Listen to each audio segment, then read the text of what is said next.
Welcome to Operations and Supply Chain University. I'm Jerry Wright. I'll be taking you through this video on Introduction to Lean Six Sigma White Belt.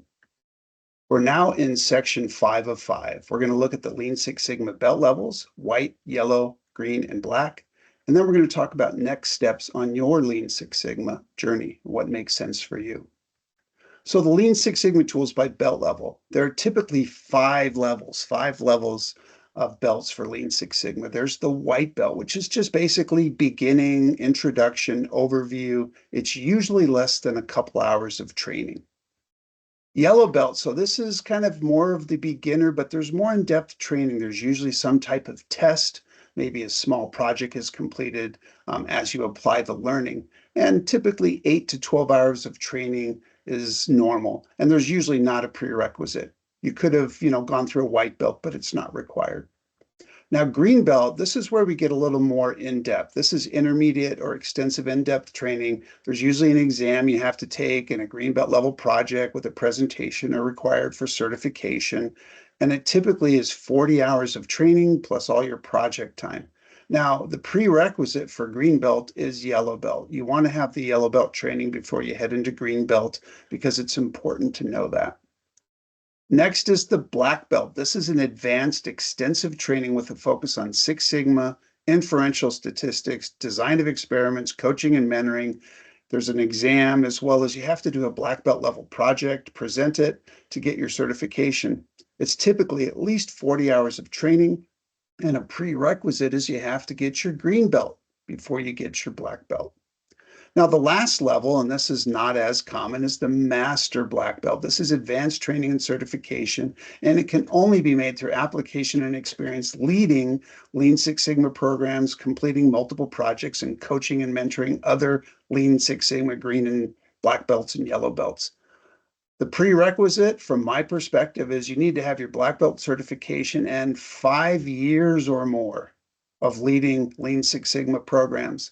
If you get a master black belt by just taking a test, you're not a master black belt. You need to have applied, trained, developed, and coached other people and essentially become a Lean Six Sigma sensei, teacher, whatever it is. And that usually takes a lot of time and experience. It can't just be done through taking a test. All right, let's look at the Lean Six Sigma tools by belt level. Here's the full tool belts or the full toolbox that we said from the last time. Now let's look at by belt level. So here's white belt.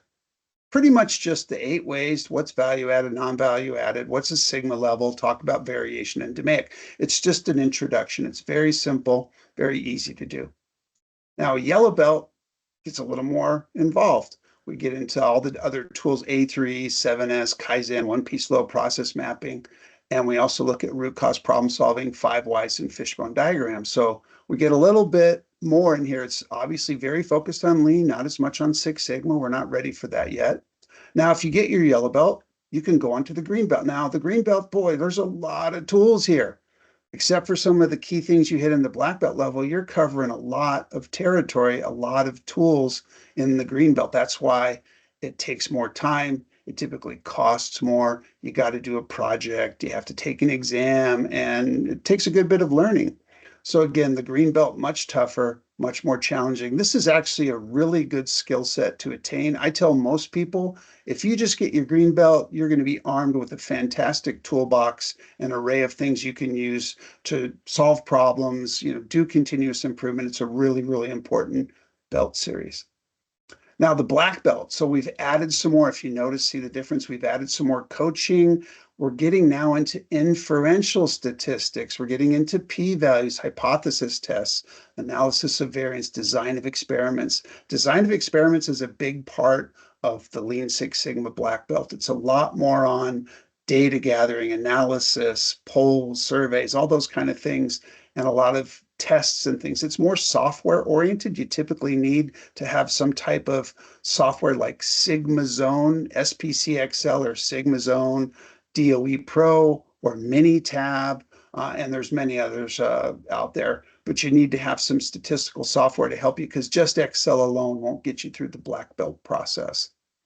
Now, which one's right for you? You have to decide this for yourself.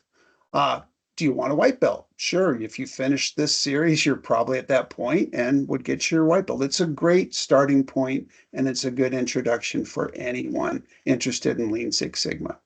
The yellow belt, this is the first kind of more in-depth belt. It's a great choice for frontline operators, lead supervisors, warehouse, administrative, and office personnel at all levels of an organization.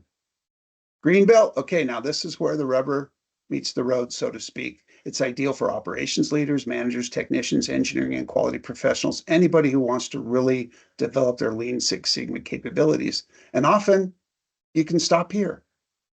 But other people say, nope, I want the black belt. I want to keep going. This is best suited to those dedicated to continuous improvement, quality operations, and engineering leadership and technical leaders. That's where the black belt comes in. If you really want to dig into it, you're going to do a lot of design of experiments, process capability studies. You're doing a lot of surveys, data, interpolation, extrapolation. But black belt is probably the right step for you. Now, the master black belt, again, this is the ultimate Lean Six Sigma belt level. It's meant for high-level continuous improvement leaders, people in quality engineering and technical director levels, as well as Lean Six Sigma instructors. As I said before, master black belt only makes sense if you're really leading continuous improvement, you're doing instruction, you're training other people and coaching and running continuous improvement for an organization. That's where the black belt level comes in at master.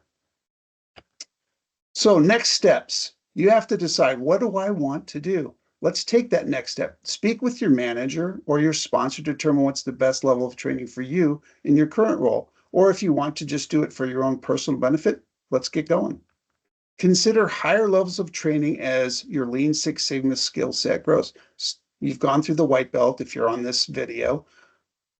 Think about yellow belt, maybe on to green belt, maybe even black belt, whatever makes sense for you. Higher level belt certifications may make more sense as you increase your experience and knowledge of the Lean Six Sigma tools. So if you want to learn more, go to operationsuniversity.org and take that next step in your continuous improvement journey. We look forward to it.